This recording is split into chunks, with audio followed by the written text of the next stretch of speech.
നമ്മുടെ നാട്ടിൽ ഒരു ഗ്രാമത്തിൽ രാമാവും ഭർത്താവ് ചിന്നപ്പയും താമസിച്ചു വരികയായിരുന്നു. രണ്ടുപേരും ആ ഗ്രാമത്തിലെ ഒരു കൃഷിസ്ഥലത്ത് ജോലി ചെയ്ത് അവരുടെ കുടുംബം നയിച്ചു വരികയായിരുന്നു. രമയ്ക്കും ചിന്നപ്പനും ഒരു മകനും ഒരു മകളുമുണ്ടായിരുന്നു. അവര് രണ്ടുപേരും മക്കളെ വളർത്തി വലുതാക്കി വലിയ നിലയിൽ എത്തിക്കണമെന്ന് സ്വപ്നം കണ്ടുകൊണ്ടിരിക്കുകയായിരുന്നു. പക്ഷെ ഇതിനിടയ്ക്ക് ചിന്നപ്പയ്ക്ക് പെട്ടെന്ന് അസുഖം ബാധിക്കുകയുണ്ടായി. അദ്ദേഹത്തിന്റെ അസുഖം കൂടുതലായിക്കൊണ്ടിരുന്നു. അപ്പോൾ രമയായിരുന്നു കൃഷിസ്ഥലത്ത് ജോലി ചെയ്തുകൊണ്ടിരുന്നത്. കുട്ടികളെ നോക്കേണ്ട ഉത്തരവാദിത്തവും ഒറ്റയ്ക്ക് നേരിടേണ്ടി വന്നു. അസുഖം ബാധിച്ചു കിടക്കുന്ന ഭർത്താവിന്റെ അവസ്ഥ ഓരോ നിമിഷം കൂടുന്തോറും മോശമായിക്കൊണ്ടിരുന്നു. ഒരു ദിവസം ചിന്നപ്പയെ കാണാനായി അദ്ദേഹത്തിന്റെ അനിയൻ മോഹൻ എത്തി. ചേട്ടാ, ചേട്ടന്റെ അവസ്ഥ വളരെ മോശമാണല്ലോ. നിങ്ങൾ ഏതെങ്കിലും ഡോക്ടറെ കാണിച്ചിരുന്നോ? ഞങ്ങൾ കാണിച്ചു അനിയ, പക്ഷെ ഒരു പ്രയോജനവുമില്ല. ഞാൻ പോയി അമ്പലത്തിലെ ചേട്ടന് വേണ്ടി ഒരു പുഷ്പാഞ്ജലി നടത്താം. ചേട്ടന്റെ അസുഖം എല്ലാം മാറിക്കോളൂന്നേ. ശരി അനിയാ. ഏട്ടത്തി, വീട്ടിലെ കാര്യങ്ങളെല്ലാം ഇപ്പൊ ഏട്ടത്തിയുടെ തലയിലാണല്ലേ, ശരിയല്ലേ? അതെ, എന്തായാലും ഈ കുടുംബത്തിന് മുമ്പിലോട്ട് നീക്കണ്ടേ? ഏട്ടത്തി, ഞാനൊരു ഇഡ്ഡലിക്കട തുടങ്ങാൻ വേണ്ടി പോവാ. ചേച്ചി എവിടെ ഇഡ്ഡലി ഉണ്ടാക്കാൻ വേണ്ടി വരുന്നോ? അതുകൊണ്ട് ചേച്ചിക്ക് ഒരുപാട് കാശ് കിട്ടുകയും ചെയ്യും. അതോടെ ചേച്ചിക്ക് കാശിനുള്ള ബുദ്ധിമുട്ട് മാറുകയും ചെയ്യും. എനിക്കതിന് കിട്ടുന്ന ലാഭം നമുക്ക് രണ്ടുപേർക്കും പപ്പാതി വെച്ചെടുക്കാം. അതെ, അങ്ങനെ തന്നെ ചെയ്യാം അനിയ. പിറ്റേ ദിവസം മുതൽ രമ മോഹന്റെ ഇഡലിക്കടയിൽ ഇഡ്ഡലി ഉണ്ടാക്കാൻ തുടങ്ങി. നാട്ടിലുള്ള എല്ലാവർക്കും രമയുടെ ഇഡ്ഡലി ഒരുപാട് ഇഷ്ടമായിരുന്നു. കുറച്ചു നാളുകൾക്കുള്ളിൽ രമയുടെ ഇഡ്ഡലി നാട്ടുകാർക്കിടയിൽ വളരെ പ്രശംസ പിടിച്ചുപറ്റി. കടയിലേക്ക് ദിവസേന ഇഡ്ഡലി കഴിക്കാൻ വേണ്ടി മാത്രം ആളുകൾ വന്നു തുടങ്ങി. രമയും മോഹനും ഒരുപാട് സന്തോഷിച്ചു. എന്താന്ന് വെച്ചാ രണ്ടുപേർക്കും ലാഭം കൂടിക്കൂടി വരികയാണല്ലോ. അങ്ങനെ കിട്ടിയ ലാഭം കൊണ്ട് രമ ചിന്നപ്പയെ നല്ല ഹോസ്പിറ്റലിൽ കൊണ്ടുപോയി. കുറച്ചു നാളുകൾക്കുള്ളിൽ ചിന്നപ്പ പഴയതുപോലെ തന്നെ നടക്കുവാൻ തുടങ്ങി. ഇങ്ങനെ 2 മാസം അങ്ങ് പോയി. രമയുടെയും മോഹന്റെയും കടയിലേക്ക് ജനങ്ങൾ വന്നുകൊണ്ടേയിരുന്നു. അപ്പോഴാണ് രമയ്ക്കൊരു ചിന്ത വന്നത്. ഇവിടെ ഇത്രയും ആൾക്കാര് ഞാൻ ഉണ്ടാക്കുന്ന ഇഡ്ഡലി കഴിക്കാനാ വരുന്നേ. അങ്ങനാണെങ്കിൽ എനിക്കും നല്ല ലാഭം വരണ്ടേ? മോഹൻ സാധനങ്ങൾ മാത്രം മേടിച്ചോണ്ട് വരുന്നു. വരുന്ന എല്ലാവർക്കും ഇഡ്ഡലി പൊതിഞ്ഞു കൊടുക്കുന്നുണ്ട്. അങ്ങനെ ഇരിക്കുമ്പോ എനിക്ക് കിട്ടുന്ന ലാഭം അത്രയും അവന് വരാൻ പാടില്ലല്ലോ. അന്ന് വൈകുന്നേരം രണ്ടുപേരും ലാഭം പങ്കിടുമ്പോൾ അപ്പോൾ അല്ല അനിയ, ഇഡ്ഡലി എല്ലാം ഉണ്ടാക്കുന്നത് ഞാൻ തന്നെ അല്ലേ? ഞാൻ ഉണ്ടാക്കുന്ന ഇഡ്ഡലി അത്രയ്ക്ക് നല്ല അല്ലെങ്കിൽ നിങ്ങൾക്ക് ഇത്രയും ലാഭം ഉണ്ടാകാൻ പാടില്ലല്ലോ. അത് സത്യം തന്നെ ഏടത്തി. ഏടത്തി ഉണ്ടാക്കുന്ന ഇഡ്ഡലിക്ക് ഭയങ്കര ടേസ്റ്റ് ആണെന്നേ. അങ്ങനെ നോക്കിയാ നിങ്ങളെക്കാൾ കൂടുതൽ ലാഭം എനിക്കല്ലേ കിട്ടേണ്ടത്? പക്ഷേ ഏടത്തി, ഇത് ഭയങ്കര തെറ്റാണേ. ഞാനും ദിവസം തോറും കഷ്ടപ്പെടുന്നില്ലേ, അതുകൊണ്ടല്ലേ നമുക്കിങ്ങനെ സമ്പാദിക്കാൻ പറ്റുന്നേ. അതിന്റെ അർത്ഥം എന്താന്ന് വെച്ചാൽ നമ്മൾ രണ്ടുപേരും ഒരുപോലെയാണ് കഷ്ടപ്പെടുന്നത്. അതുകൊണ്ട് തന്നെ ലാഭം നമുക്ക് രണ്ടുപേർക്കും തുല്യമായിരിക്കണം. ഇല്ല അനിയ, നിങ്ങൾ തെറ്റായിട്ടാണ് സംസാരിക്കുന്നത്. അങ്ങനാണെങ്കിൽ നാളെ തൊട്ട് വേറെ ആരെങ്കിലും വന്ന് ഇവിടെ ഇഡ്ഡലി ഉണ്ടാക്കട്ടെ. രമ മോഹനോട് വഴക്കുണ്ടാക്കി തന്റെ സ്വന്തം വീട്ടിലേക്ക് പോയി. 2ാമത്തെ ദിവസം ആ ഗ്രാമത്തിൽ 2 ഇഡ്ഡലിക്കടകൾ വന്നു. അതിലൊന്ന് രമയുടെ കടയും അതിലൊന്ന് രമയുടെ കടയാണ്. അവിടെ രമയാണ് ഇഡ്ഡലികൾ ഉണ്ടാക്കിയിരുന്നത്. അവള് തന്നെയാണ് വിൽക്കുകയും ചെയ്യുന്നത്. മറ്റൊന്ന് മോഹന്റെ കട. ഇപ്പോ അവിടെ വേറൊരു സ്ത്രീയാണ് ഇഡ്ഡലികൾ ഉണ്ടാക്കിയിരുന്നത്. രമയുടെ പുതിയ കട കണ്ട് ജനങ്ങളെല്ലാം രമയുടെ കടയിലേക്ക് ചെല്ലാൻ തുടങ്ങി. പക്ഷേ രമ ഒറ്റയ്ക്കായതുകൊണ്ട് ഇത്രയും പേരെ അവൾക്കൊറ്റയ്ക്ക് ശ്രദ്ധിക്കാൻ കഴിഞ്ഞില്ല. അവസാനം അവള് തളർന്നുപോയി. അപ്പോ ഗ്രാമത്തിലുള്ളവരെല്ലാം മോഹന്റെ കടയിലേക്ക് പോയി.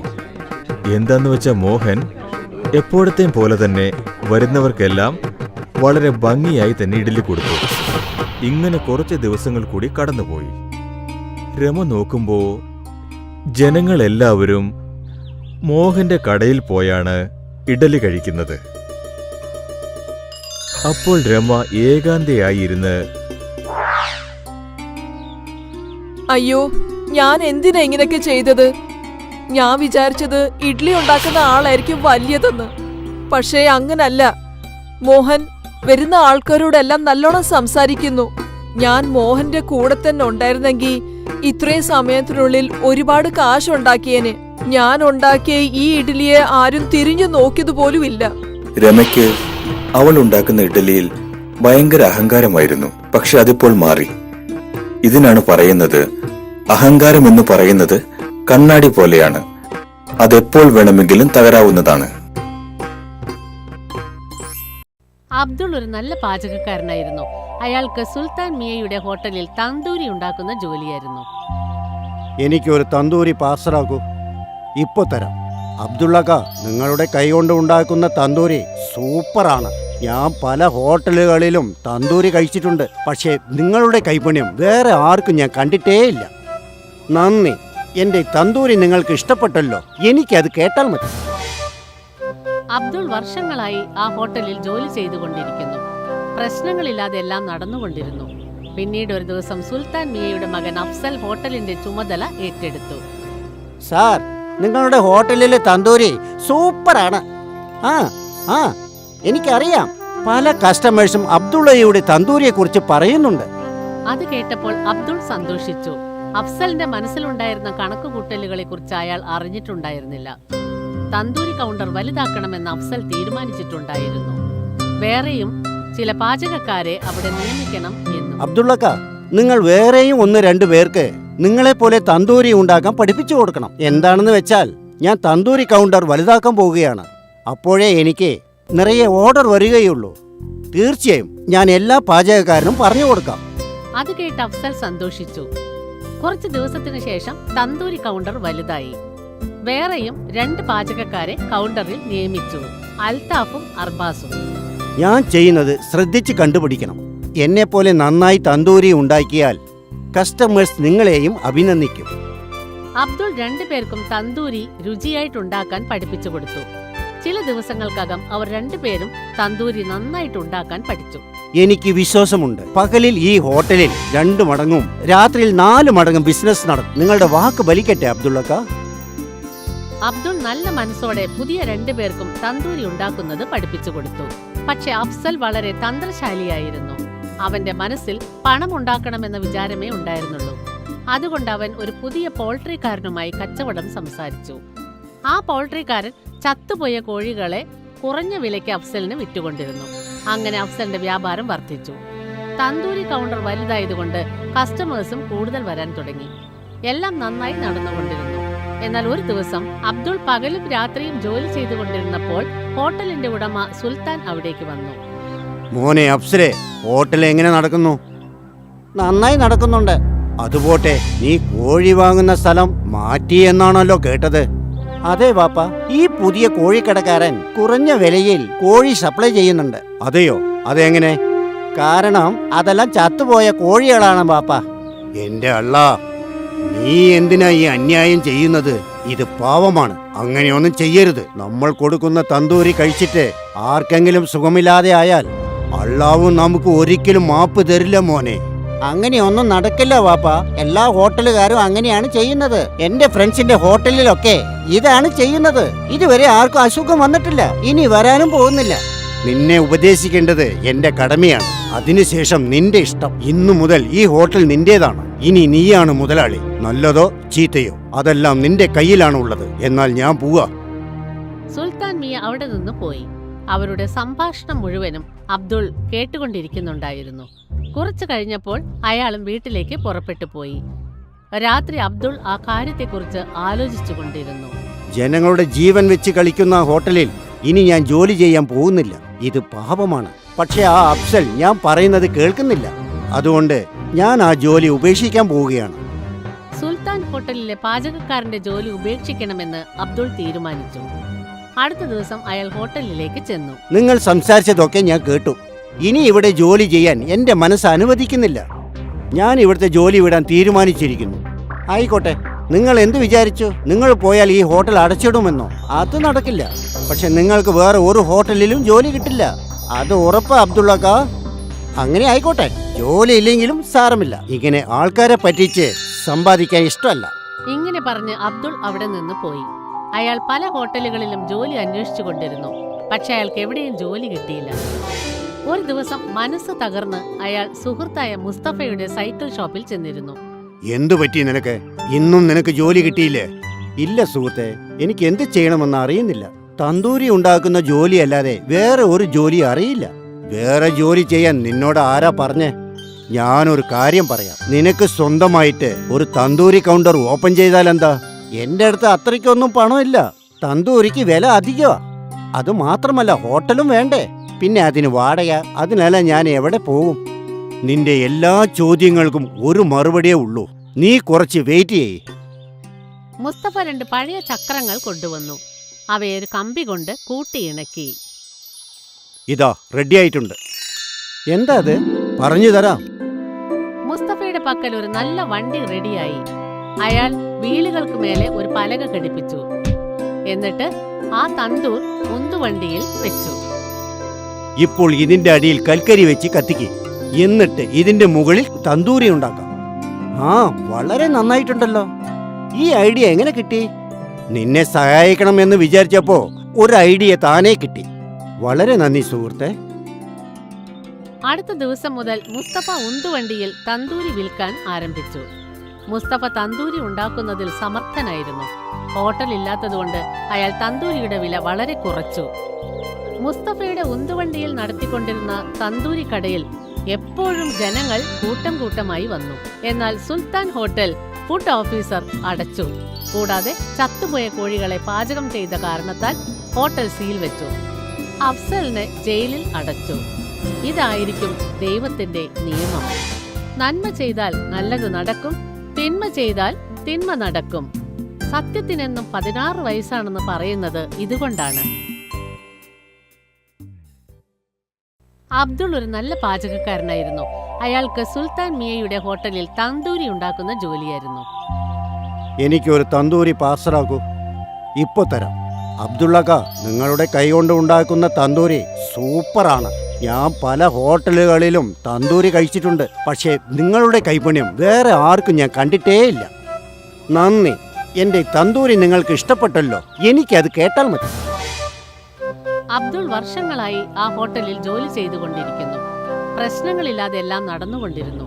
പിന്നീട് ഒരു ദിവസം സുൽത്താൻ മിയയുടെ മകൻ അഫ്സൽ ഹോട്ടലിന്റെ ചുമതല ഏറ്റെടുത്തു. സാർ, നിങ്ങളുടെ ഹോട്ടലിലെ തന്തൂരി സൂപ്പറാണ്. ആ എനിക്കറിയാം. പല കസ്റ്റമേഴ്സും അബ്ദുള്ളയുടെ തന്തൂരിയെ കുറിച്ച് പറയുന്നുണ്ട്. അത് കേട്ടപ്പോൾ അബ്ദുൾ സന്തോഷിച്ചു. അഫ്സലിന്റെ മനസ്സിലുണ്ടായിരുന്ന കണക്കുകൂട്ടലുകളെ കുറിച്ച് അയാൾ അറിഞ്ഞിട്ടുണ്ടായിരുന്നില്ല. തന്തൂരി കൗണ്ടർ വലുതാക്കണമെന്ന് അഫ്സൽ തീരുമാനിച്ചിട്ടുണ്ടായിരുന്നു. വേറെയും ചില പാചകക്കാരെ അവിടെ നിയമിക്കണം എന്നും. അബ്ദുള്ളക്ക, നിങ്ങൾ വേറെയും 1-2 പേർക്ക് നിങ്ങളെപ്പോലെ തന്തൂരി ഉണ്ടാക്കാൻ പഠിപ്പിച്ചു കൊടുക്കണം. എന്താണെന്ന് വെച്ചാൽ, ഞാൻ തന്തൂരി കൗണ്ടർ വലുതാക്കാൻ പോവുകയാണ്. അപ്പോഴേ എനിക്ക് നിറയെ ഓർഡർ വരികയുള്ളൂ. തീർച്ചയായും ഞാൻ എല്ലാ പാചകക്കാരനും പറഞ്ഞു കൊടുക്കാം. അത് കേട്ട് അഫ്സൽ സന്തോഷിച്ചു. കുറച്ചു ദിവസത്തിനു ശേഷം തന്തൂരി കൗണ്ടർ വലുതായി. വേറെയും 2 പാചകക്കാരെ കൗണ്ടറിൽ നിയമിച്ചു, അൽത്താഫും അർബാസും. ഞാൻ ചെയ്യുന്നത് ശ്രദ്ധിച്ച് കണ്ടുപിടിക്കണം. എന്നെപ്പോലെ നന്നായി തന്തൂരി ഉണ്ടാക്കിയാൽ കസ്റ്റമേഴ്സ് നിങ്ങളെയും അഭിനന്ദിക്കും. അബ്ദുൾ 2 പേർക്കും തന്തൂരി രുചിയായിട്ടുണ്ടാക്കാൻ പഠിപ്പിച്ചു കൊടുത്തു. ചില ദിവസങ്ങൾക്കകം അവർ 2 പേരും തന്തൂരി നന്നായിട്ടുണ്ടാക്കാൻ പഠിച്ചു. എനിക്ക് വിശ്വാസമുണ്ട്, പകലിൽ ഈ ഹോട്ടലിൽ 2 മടങ്ങും രാത്രിയിൽ 4 മടങ്ങും ബിസിനസ് നടക്കും. നിങ്ങളുടെ വാക്ക് ബലിക്കട്ടെ അബ്ദുള്ളക്ക. അബ്ദുൾ നല്ല മനസ്സോടെ പുതിയ 2 പേർക്കും തന്തൂരി ഉണ്ടാക്കുന്നത് പഠിപ്പിച്ചു കൊടുത്തു. പക്ഷെ അഫ്സൽ വളരെ തന്ത്രശാലിയായിരുന്നു. അവന്റെ മനസ്സിൽ പണമുണ്ടാക്കണമെന്ന വിചാരമേ ഉണ്ടായിരുന്നുള്ളൂ. അതുകൊണ്ട് അവൻ ഒരു പുതിയ പോൾട്രിക്കാരനുമായി കച്ചവടം സംസാരിച്ചു. ആ പോൾട്രിക്കാരൻ ചത്തുപോയ കോഴികളെ കുറഞ്ഞ വിലയ്ക്ക് അഫ്സലിന് വിറ്റുകൊണ്ടിരുന്നു. അങ്ങനെ അഫ്സലിന്റെ വ്യാപാരം വർദ്ധിച്ചു. തന്തൂരി കൗണ്ടർ വലുതായതുകൊണ്ട് കസ്റ്റമേഴ്സും കൂടുതൽ വരാൻ തുടങ്ങി. എല്ലാം നന്നായി നടന്നുകൊണ്ടിരുന്നു. എന്നാൽ ഒരു ദിവസം അബ്ദുൾ പകലും രാത്രിയും ജോലി ചെയ്തുകൊണ്ടിരുന്നപ്പോൾ ഹോട്ടലിന്റെ ഉടമ സുൽത്താൻ അവിടേക്ക് വന്നു. മോനെ അഫ്സലെ, ഹോട്ടൽ എങ്ങനെ നടക്കുന്നു? നന്നായി നടക്കുന്നുണ്ട്. അതുപോട്ടെ, നീ കോഴി വാങ്ങുന്ന സ്ഥലം മാറ്റി എന്നാണല്ലോ കേട്ടത്. അതെ വാപ്പ, ഈ പുതിയ കോഴിക്കടക്കാരൻ കുറഞ്ഞ വിലയിൽ കോഴി സപ്ലൈ ചെയ്യുന്നുണ്ട്. അതെയോ? അതെങ്ങനെ? കാരണം അതെല്ലാം ചത്തുപോയ കോഴികളാണ് വാപ്പ. എന്റെ അള്ളാ, നീ എന്തിനാ ഈ അന്യായം ചെയ്യുന്നത്? ഇത് പാവമാണ്. അങ്ങനെയൊന്നും ചെയ്യരുത്. നമ്മൾ കൊടുക്കുന്ന തന്തൂരി കഴിച്ചിട്ട് ആർക്കെങ്കിലും സുഖമില്ലാതെ ആയാൽ അള്ളാവും നമുക്ക് ഒരിക്കലും മാപ്പ് തരില്ല മോനെ. അങ്ങനെയൊന്നും നടക്കില്ല വാപ്പ. എല്ലാ ഹോട്ടലുകാരും അങ്ങനെയാണ് ചെയ്യുന്നത്. എന്റെ ഫ്രണ്ട്സിന്റെ ഹോട്ടലിലൊക്കെ ഇതാണ് ചെയ്യുന്നത്. ഇതുവരെ ആർക്കും അസുഖം വന്നിട്ടില്ല, ഇനി വരാനും പോകുന്നില്ല. നിന്നെ ഉപദേശിക്കേണ്ടത് എന്റെ കടമയാണ്. അതിനുശേഷം നിന്റെ ഇഷ്ടം. ഇന്നു മുതൽ ഈ ഹോട്ടൽ നിന്റേതാണ്. ഇനി നീയാണ് മുതലാളി. നല്ലതോ ചീത്തയോ അതെല്ലാം നിന്റെ കയ്യിലാണ് ഉള്ളത്. എന്നാൽ ഞാൻ പോവാ. സുൽത്താൻ മിയ അവിടെ നിന്ന് പോയി. അവരുടെ സംഭാഷണം മുഴുവനും അബ്ദുൾ കേട്ടുകൊണ്ടിരിക്കുന്നുണ്ടായിരുന്നു. കുറച്ചു കഴിഞ്ഞപ്പോൾ അയാളും വീട്ടിലേക്ക് പുറപ്പെട്ടു പോയി. രാത്രി അബ്ദുൾ ആ കാര്യത്തെക്കുറിച്ച് ആലോചിച്ചു കൊണ്ടിരുന്നു. ജനങ്ങളുടെ ജീവൻ വെച്ച് കളിക്കുന്ന ഹോട്ടലിൽ ഇനി ഞാൻ ജോലി ചെയ്യാൻ പോകുന്നില്ല. ഇത് പാപമാണ്. പക്ഷെ ആ അഫ്സൽ ഞാൻ പറയുന്നത് കേൾക്കുന്നില്ല. അതുകൊണ്ട് ഞാൻ ആ ജോലി ഉപേക്ഷിക്കാൻ പോവുകയാണ്. സുൽത്താൻ ഹോട്ടലിലെ പാചകക്കാരന്റെ ജോലി ഉപേക്ഷിക്കണമെന്ന് അബ്ദുൾ തീരുമാനിച്ചു. അടുത്ത ദിവസം അയാൾ ഹോട്ടലിലേക്ക് ചെന്നു. നിങ്ങൾ സംസാരിച്ചതൊക്കെ ഞാൻ കേട്ടു. ഇനി ഇവിടെ ജോലി ചെയ്യാൻ എന്റെ മനസ്സ് അനുവദിക്കുന്നില്ല. ഞാൻ ഇവിടുത്തെ ജോലി വിടാൻ തീരുമാനിച്ചിരിക്കുന്നു. ആയിക്കോട്ടെ, നിങ്ങൾ എന്ത് വിചാരിച്ചു? നിങ്ങൾ പോയാൽ ഈ ഹോട്ടൽ അടച്ചിടുമെന്നോ? അത് നടക്കില്ല. പക്ഷെ നിങ്ങൾക്ക് വേറെ ഒരു ഹോട്ടലിലും ജോലി കിട്ടില്ല. അത് ഉറപ്പാ അബ്ദുള്ളക്ക. അങ്ങനെ ആയിക്കോട്ടെ, ജോലി ഇല്ലെങ്കിലും സാരമില്ല. ഇങ്ങനെ ആൾക്കാരെ പറ്റിച്ച് സമ്പാദിക്കാൻ ഇഷ്ടമല്ല. ഇങ്ങനെ പറഞ്ഞ് അബ്ദുൾ അവിടെ നിന്ന് പോയി. അയാൾ പല ഹോട്ടലുകളിലും ജോലി അന്വേഷിച്ചു കൊണ്ടിരുന്നു. പക്ഷെ അയാൾക്ക് എവിടെയും ജോലി കിട്ടിയില്ല. ഒരു ദിവസം മനസ്സ് തകർന്ന് അയാൾ സുഹൃത്തായ മുസ്തഫയുടെ സൈക്കിൾ ഷോപ്പിൽ ചെന്നിരുന്നു. എന്തു പറ്റി നിനക്ക്? ഇന്നും നിനക്ക് ജോലി കിട്ടിയില്ലേ? ഇല്ല സുഹൃത്തെ, എനിക്ക് എന്ത് ചെയ്യണമെന്ന് അറിയുന്നില്ല. തന്തൂരി ഉണ്ടാക്കുന്ന ജോലി അല്ലാതെ വേറെ ഒരു ജോലി അറിയില്ല. വേറെ ജോലി ചെയ്യാൻ നിന്നോട് ആരാ പറഞ്ഞേ? ഞാനൊരു കാര്യം പറയാം. നിനക്ക് സ്വന്തമായിട്ട് ഒരു തന്തൂരി കൗണ്ടർ ഓപ്പൺ ചെയ്താൽ എന്താ? എന്റെ അടുത്ത് അത്രയ്ക്കൊന്നും പണമില്ല. തന്തൂരിക്ക് വില അധികമാ. അത് മാത്രമല്ല, ഹോട്ടലും വേണ്ടേ? പിന്നെ അതിന് വാടക. അതിനെല്ലാം ഞാൻ എവിടെ പോകും? നിന്റെ എല്ലാ ചോദ്യങ്ങൾക്കും ഒരു മറുപടിയേ ഉള്ളൂ. നീ കുറച്ച് വെയിറ്റ് ചെയ്യ്. മുസ്തഫ 2 പഴയ ചക്രങ്ങൾ കൊണ്ടുവന്നു. അവയെ ഒരു കമ്പി കൊണ്ട് കൂട്ടിയിണക്കി. ഇതാ റെഡി ആയിട്ടുണ്ട്. എന്താ അത്? പറഞ്ഞു തരാം. മുസ്തഫയുടെ പക്കൽ ഒരു നല്ല വണ്ടി റെഡിയായി. അയാൾ വീലുകൾക്ക് മേലെ ഒരു പലക ഘടിപ്പിച്ചു. എന്നിട്ട് ആ തന്തൂർ ഉന്തുവണ്ടിയിൽ വെച്ചു. ഇപ്പോൾ ഇതിന്റെ അടിയിൽ കൽക്കരി വെച്ച് കത്തിക്ക്. എന്നിട്ട് ഇതിന്റെ മുകളിൽ തന്തൂരി ഉണ്ടാക്കാം. ആ, വളരെ നന്നായിട്ടുണ്ടല്ലോ. ഈ ഐഡിയ എങ്ങനെ കിട്ടി? നിന്നെ സഹായിക്കണം എന്ന് വിചാരിച്ചപ്പോ ഒരു ഐഡിയ താനേ കിട്ടി. വളരെ നന്ദി സുഹൃത്തെ. അടുത്ത ദിവസം മുതൽ മുസ്തഫ ഉന്തുവണ്ടിയിൽ തന്തൂരി വിൽക്കാൻ ആരംഭിച്ചു. മുസ്തഫ തന്തൂരി ഉണ്ടാക്കുന്നതിൽ സമർത്ഥനായിരുന്നു. ഹോട്ടൽ ഇല്ലാത്തതുകൊണ്ട് അയാൾ തന്തൂരിയുടെ വില വളരെ കുറച്ചു. മുസ്തഫയുടെ ഉന്തുവണ്ടിയിൽ നടത്തിക്കൊണ്ടിരുന്ന തന്തൂരി കടയിൽ എപ്പോഴും ജനങ്ങൾ കൂട്ടം കൂട്ടമായി വന്നു.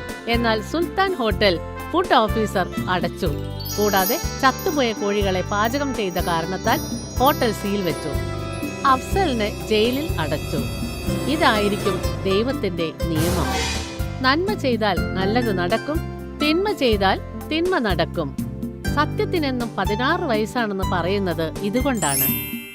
അമ്മ എന്ന് പേരുള്ള അറിയപ്പെടുന്ന ദോശക്കാരി ഉണ്ടായിരുന്നു. അമ്മയുടെ കട ഗ്രാമത്തിന്റെ നടുക്ക് തന്നെ ഉണ്ടായിരുന്നു. വെളുപ്പാങ്കാലത്ത് സൂര്യൻ ഉദിക്കുമ്പോ അമ്മ അവരുടെ കട തുറക്കുമായിരുന്നു. ആൾക്കാർ അവിടെ കഴിക്കാൻ എപ്പോഴും തള്ളുകൂടി നിൽക്കുമായിരുന്നു. അമ്മച്ചി, നിങ്ങളുടെ ദോശ പോലെ വേറൊന്നും വരത്തില്ല. നിങ്ങൾ എങ്ങനെയാ ഇത്രയും രുചിയുള്ള ദോശ ഉണ്ടാക്കുന്നതെന്ന് മനസ്സിലായിട്ടില്ല. കഴിക്കാൻ വരുന്ന ആൾക്കാരുടെ അടുത്തുനിന്ന് ദോശയുടെ പ്രശംസ കേൾക്കുമ്പോഴെല്ലാം നാഗമ്മയ്ക്ക് ഒരുപാട് സന്തോഷം ഉണ്ടാകുമായിരുന്നു. അമ്മയുടെ അടുത്ത് കഴിക്കാൻ വരുന്ന ഒരുപാട് ആൾക്കാര് വെളുപ്പാങ്കാലത്ത് ദോശ കഴിക്കുന്ന ഇഷ്ടപ്പെടുമായിരുന്നു. അമ്മേ, ഒരു മൈസൂർ മസാല ദോശ ഇട്ട്. ഇരിക്കൂ, ഇപ്പൊ തരാം. അമ്മ അവിടെ കഴിക്കാൻ വരുന്ന ആൾക്കാരെ നന്നായി അവിടെ ഇരുത്തുമായിരുന്നു. പിന്നെ അവരോടൊപ്പം സംസാരിക്കുകയും ചെയ്യുമായിരുന്നു. സമയം പോകും തോറും അമ്മയുടെ കടയും വലുതായിക്കൊണ്ടിരുന്നു. ഇനി അമ്മ അവരുടെ സഹായത്തിന് വേണ്ടി വേറെ 2 സ്ത്രീകളെ കൂടി പണിക്ക് അവിടെ നിർത്തി. ഇപ്പൊ അമ്മ കടയിലിരുന്ന് കാശ് മാത്രം മേടിക്കുമായിരുന്നു. എന്നിട്ട് വരുന്ന ആൾക്കാരോട് സംസാരിക്കുമായിരുന്നു. അമ്മയുടെ കൂടെ സഹായത്തിന് നിന്ന് വീണ ഉണ്ടായിരുന്നു. വീണ എപ്പോഴും അമ്മയുടെ കയ്യിലുള്ള കാശിലായിരുന്നു ശ്രദ്ധ. ഇവിടെ നമ്മള് രണ്ടുപേരും എപ്പോഴും പരിശ്രമിച്ചോണ്ടിരിക്കും. എന്നിട്ട് അവിടെ അമ്മയെ നോക്കിക്കേ, അവിടെ ഇരുന്ന് കാശ് എണ്ണുവാ. എന്നിട്ട് നമുക്കെന്ത് കിട്ടുന്നു? നമുക്കിവിടെ ശമ്പളം കിട്ടുന്നില്ലേ? അതുകൊണ്ട് എന്ത് ചെയ്യാനാ? അവിടെ നോക്കിക്കേ, അമ്മയുടെ കയ്യിൽ എന്തുമാത്രം കാശാ ഉള്ളത്. അത് അവരുടെ പണമല്ലേ? ഒന്നുവരെങ്കിലും ഇത്രയും വർഷമായിട്ട് അവരെ പരിശ്രമിച്ചതല്ലേ? അതുകൊണ്ടല്ലേ ഇത്രയും വലിയൊരു കട നടത്തുന്നത്. അത് തന്നെയല്ലേ ഞാൻ ഇപ്പൊ നിന്നോട് പറയുന്നത്. നമുക്കും നമ്മുടേതായ ഒരു സ്വന്തം കടയൊക്കെ വേണ്ടേ? വേണ്ട വേണ്ട, എന്നെ കൊണ്ട് അതൊന്നും പറ്റില്ല. എനിക്ക് ഈ കിട്ടുന്ന ശമ്പളമൊക്കെ ധാരാളം. വീണ ഒരുപാട് പറഞ്ഞു മനസ്സിലാക്കിക്കാൻ നോക്കി. പക്ഷെ ലക്ഷ്മിയാണെങ്കിലോ അതൊന്നും കേൾക്കാൻ കൂട്ടാക്കിയില്ല. വീണ ഒരുപാട് നാള് അവളുടെ കടയുണ്ടാക്കാനുള്ള സ്വപ്നം കണ്ടോണ്ടിരുന്നു. അവസാനം ഒരു ദിവസം വീണ അവളുടെ സ്വന്തമായ ദോശക്കട തുടങ്ങി. അമ്മയുടെ ദോശ 10 രൂപയാണെങ്കിൽ വീണ അവിടെ ദോശ 8 രൂപയ്ക്ക് വിൽക്കാൻ തുടങ്ങി. പതുക്കെ പതുക്കെ ആഹാരം കഴിക്കുന്ന ആൾക്കാരെ തള്ള് വീണയുടെ ദോശക്കടയുടെ അടുത്തേക്ക് വരാൻ തുടങ്ങി. ഇത് കണ്ടപ്പോ വീണ ഒരുപാട് സന്തോഷിച്ചു. പക്ഷേ താമസിക്കാതെ അവളുടെ മനസ്സിൽ അഹങ്കാരം വന്നു. അമ്മ വളരെ പാവമായ ഒരു സ്ത്രീയായിരുന്നു. അവര് അവിടെ വരുന്ന ആൾക്കാരോട് മര്യാദയോട് കൂടിയായിരുന്നു സംസാരിച്ചത്. പക്ഷെ ഇപ്പോ വീണയ്ക്ക് അഹങ്കാരം ശരിക്കും കൂടി. ചേച്ചി, ഒരു മസാല ദോശ തന്നേ. അതെ അതെ, ഇപ്പൊ തരാം. പക്ഷെ ഒരു 10 മിനിറ്റ് നിക്കേണ്ടി വരും. ശരി ചേച്ചി. അവള് പലപ്പോഴും അവിടെ വരുന്ന ആൾക്കാരെ അവിടെ നിർത്തുമായിരുന്നു. ഇന്നാ നിന്റെ മസാല ദോശ. ചേച്ചി, കുറച്ച് ചമ്മന്തി ഇങ്ങ് തന്നേ. പച്ച ചട്നിയൊക്കെ അതിനകത്ത് ഇട്ടിട്ടുണ്ട്, ഇനി എത്ര എണ്ണം? വീണ പലപ്പോഴും അവിടെ കഴിക്കാൻ വരുന്ന ആൾക്കാരുമായിട്ട് വഴക്കുണ്ടാക്കുമായിരുന്നു. കുറച്ചു നാളിന് ശേഷം വീണയുടെ അഹങ്കാരം കൂടി വന്നു. അവളെ കൊണ്ട് എന്ത് ചെയ്യാനും കഴിയുമെന്ന് അവൾ അഹങ്കരിച്ചു.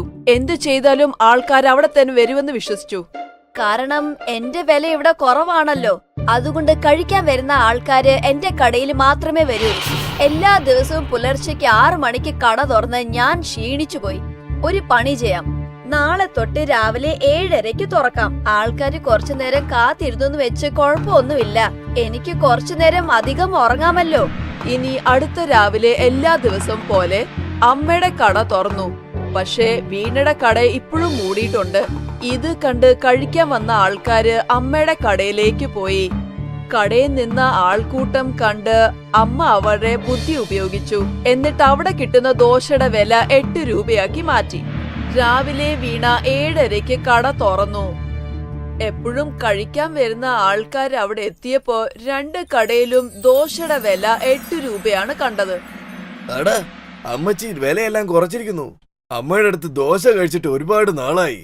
എന്നിട്ട് ദിവസം മുഴുവനും ആൾക്കാരുടെ തള്ള് അമ്മയുടെ കടയിൽ മാത്രമായിരുന്നു. ഇവിടെ വീണയുടെ കടയിലോ കൂടി വന്ന 1-2 ആള് വരും. വീണയുടെ മനസ്സിൽ അസൂയ തോന്നി. ആ കാരണം കൊണ്ട് മാത്രം അവള് ആൾക്കാരോട് വഴക്കിടാൻ തുടങ്ങി. നിന്റെ ദോശയൊന്നും എനിക്ക് വേണ്ട, നീ തന്നെ കഴിച്ചോ. അവിടെ നിന്ന ആൾക്കാര് അമ്മയുടെ കടയിലേക്ക് പോയി. ഇന്നമ്മ ഒരുപാട് സന്തോഷിച്ചു. കാരണം ഒരിക്കൽ കൂടി അവരുടെ വ്യവസായം വളരെ ഭംഗിയായിട്ട് നടന്നു. പക്ഷെ വീണ അസൂയ കാരണം അമ്മയെ ഒരുപാട് പ്രാഗി. കുട്ടികളെ, ഈ കഥയില് അമ്മ ഒന്നും ചെയ്തിട്ടൊന്നുമില്ല. പക്ഷേ വീണയുടെ അഹങ്കാരം കൊണ്ട് മാത്രം അവള് നടത്തിയിരുന്ന വ്യവസായം തകർന്നു പോയി.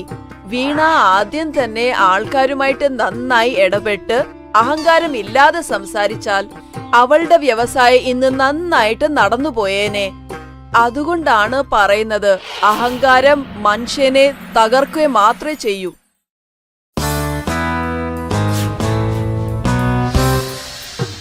നമ്മുടെ നാട്ടിൽ ഒരു ഗ്രാമത്തിൽ രാമാവും ഭർത്താവ് ചിന്നപ്പയും താമസിച്ചു വരികയായിരുന്നു. രണ്ടുപേരും ആ ഗ്രാമത്തിലെ ഒരു കൃഷിസ്ഥലത്ത് ജോലി ചെയ്ത് അവരുടെ കുടുംബം നയിച്ചു വരികയായിരുന്നു. രമയ്ക്കും ചിന്നപ്പനും ഒരു മകനും ഒരു മകളുമുണ്ടായിരുന്നു.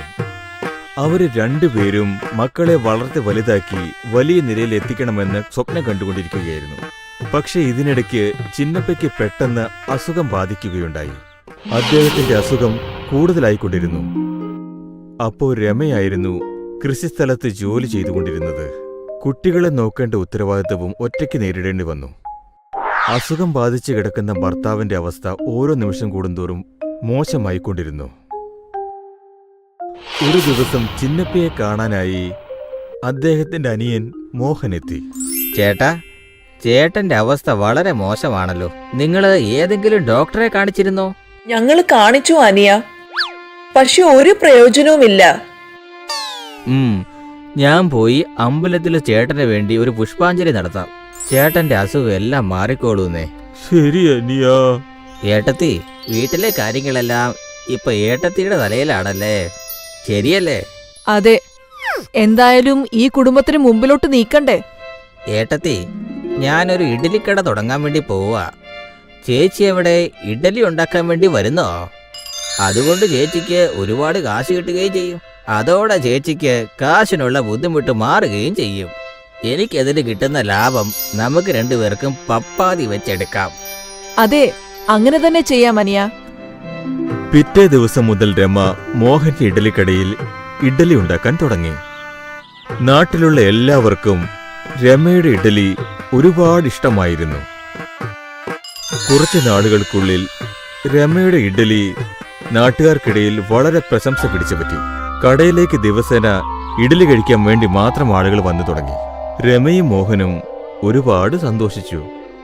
എന്താന്ന് വെച്ചാ രണ്ടുപേർക്കും ലാഭം കൂടിക്കൂടി വരികയാണല്ലോ. അങ്ങനെ കിട്ടിയ ലാഭം കൊണ്ട് രമ ചിന്നപ്പയെ നല്ല ഹോസ്പിറ്റലിൽ കൊണ്ടുപോയി. കുറച്ചു നാളുകൾക്കുള്ളിൽ ചിന്നപ്പ പഴയതുപോലെ തന്നെ നടക്കുവാൻ തുടങ്ങി. ഇങ്ങനെ 2 മാസം അങ്ങ് പോയി. രമയുടെയും മോഹന്റെയും കടയിലേക്ക് ജനങ്ങൾ വന്നുകൊണ്ടേയിരുന്നു. അപ്പോഴാണ് രമയ്ക്കൊരു ചിന്ത വന്നത്. ഇവിടെ ഇത്രയും ആൾക്കാര് ഞാൻ ഉണ്ടാക്കുന്ന ഇഡ്ഡലി കഴിക്കാനാ വരുന്നേ. അങ്ങനാണെങ്കിൽ എനിക്കും നല്ല ലാഭം വരണ്ടേ? മോഹൻ സാധനങ്ങൾ മാത്രം മേടിച്ചോണ്ട് വരുന്നു. വരുന്ന എല്ലാവർക്കും ഇഡ്ഡലി പൊതിഞ്ഞു കൊടുക്കുന്നുണ്ട്. അങ്ങനെ ഇരിക്കുമ്പോ എനിക്ക് കിട്ടുന്ന ലാഭം അത്രയും അവന് വരാൻ പാടില്ലല്ലോ. അന്ന് വൈകുന്നേരം രണ്ടുപേരും ലാഭം പങ്കിടുമ്പോൾ അപ്പോൾ അല്ല അനിയ, ഇഡ്ഡലി എല്ലാം ഉണ്ടാക്കുന്ന ഞാൻ തന്നെ അല്ലേ? ഞാൻ ഉണ്ടാക്കുന്ന ഇഡ്ഡലി അത്രയ്ക്ക് നല്ല അല്ലെങ്കിൽ നിങ്ങൾക്ക് ഇത്രയും ലാഭം ഉണ്ടാകാൻ പാടില്ലല്ലോ. അത് സത്യം തന്നെ ഏടത്തി. ഏടത്തി ഉണ്ടാക്കുന്ന ഇഡ്ഡലിക്ക് ഭയങ്കര ടേസ്റ്റ് ആണെന്നേ. അങ്ങനെ നോക്കിയാ നിങ്ങളെക്കാൾ കൂടുതൽ ലാഭം എനിക്കല്ലേ കിട്ടേണ്ടത്? പക്ഷേ ഏടത്തി, ഇത് ഭയങ്കര തെറ്റാണേ. ഞാനും ദിവസം തോറും കഷ്ടപ്പെടുന്നില്ലേ, അതുകൊണ്ടല്ലേ നമുക്കിങ്ങനെ സമ്പാദിക്കാൻ പറ്റുന്നേ. അതിന്റെ അർത്ഥം എന്താന്ന് വെച്ചാൽ നമ്മൾ രണ്ടുപേരും ഒരുപോലെയാണ് കഷ്ടപ്പെടുന്നത്. അതുകൊണ്ട് തന്നെ ലാഭം നമുക്ക് രണ്ടുപേർക്കും തുല്യമായിരിക്കണം. ഇല്ല അനിയ, നിങ്ങൾ തെറ്റായിട്ടാണ് സംസാരിക്കുന്നത്. അങ്ങനാണെങ്കിൽ നാളെ തൊട്ട് വേറെ ആരെങ്കിലും വന്ന് ഇവിടെ ഇഡ്ഡലി ഉണ്ടാക്കട്ടെ. രമ മോഹനോട് വഴക്കുണ്ടാക്കി തന്റെ സ്വന്തം വീട്ടിലേക്ക് പോയി. 2ാമത്തെ ദിവസം ആ ഗ്രാമത്തിൽ 2 ഇഡ്ഡലിക്കടകൾ വന്നു. അതിലൊന്ന് രമയുടെ കടയും അതിലൊന്ന് രമയുടെ കടയാണ്. അവിടെ രമയാണ് ഇഡ്ഡലികൾ ഉണ്ടാക്കിയിരുന്നത്. അവള് തന്നെയാണ് വിൽക്കുകയും ചെയ്യുന്നത്. മറ്റൊന്ന് മോഹന്റെ കട. ഇപ്പോ അവിടെ വേറൊരു സ്ത്രീയാണ് ഇഡ്ഡലികൾ ഉണ്ടാക്കിയിരുന്നത്. രമയുടെ പുതിയ കട കണ്ട് ജനങ്ങളെല്ലാം രമയുടെ കടയിലേക്ക് ചെല്ലാൻ തുടങ്ങി. പക്ഷേ രമ ഒറ്റയ്ക്കായതുകൊണ്ട് ഇത്രയും പേരെ അവൾക്കൊറ്റയ്ക്ക് ശ്രദ്ധിക്കാൻ കഴിഞ്ഞില്ല. അവസാനം അവള് തളർന്നുപോയി. അപ്പോ ഗ്രാമത്തിലുള്ളവരെല്ലാം മോഹന്റെ കടയിലേക്ക് പോയി. എന്താന്ന് വെച്ചാൽ മോഹൻ എപ്പോഴത്തെയും പോലെ തന്നെ വരുന്നവർക്കെല്ലാം വളരെ ഭംഗിയായി തന്നെ ഇഡ്ഡലി കൊടുത്തു. ഇങ്ങനെ കുറച്ച് ദിവസങ്ങൾ കൂടി കടന്നുപോയി. രമ നോക്കുമ്പോ ജനങ്ങളെല്ലാവരും മോഹന്റെ കടയിൽ പോയാണ് ഇഡ്ഡലി കഴിക്കുന്നത്. അപ്പോൾ രമ ഏകാന്തയായിരുന്ന് അയ്യോ, ഞാൻ എന്തിനാ ഇങ്ങനെയൊക്കെ ചെയ്തത്? ഞാൻ വിചാരിച്ചത് ഇഡ്ഡലി ഉണ്ടാക്കുന്ന ആളായിരിക്കും വലിയതെന്ന്. പക്ഷേ അങ്ങനല്ല. മോഹൻ വരുന്ന ആൾക്കാരോടെല്ലാം നല്ലോണം സംസാരിക്കുന്നു. ഞാൻ മോഹന്റെ കൂടെ തന്നെ ഉണ്ടായിരുന്നെങ്കിൽ ഇത്രയും സമയത്തിനുള്ളിൽ ഒരുപാട് കാശുണ്ടാക്കിയേനെ. ഞാൻ ഉണ്ടാക്കിയ ഈ ഇഡ്ഡലിയെ ആരും തിരിഞ്ഞു നോക്കിയതുപോലുമില്ല. രമയ്ക്ക് അവൾ ഉണ്ടാക്കുന്ന ഇഡ്ഡലിയിൽ ഭയങ്കര അഹങ്കാരമായിരുന്നു. പക്ഷെ അതിപ്പോൾ മാറി. ഇതിനാണ് പറയുന്നത്, അഹങ്കാരം എന്ന് പറയുന്നത് കണ്ണാടി പോലെയാണ്. അതെപ്പോൾ വേണമെങ്കിലും തകരാവുന്നതാണ്.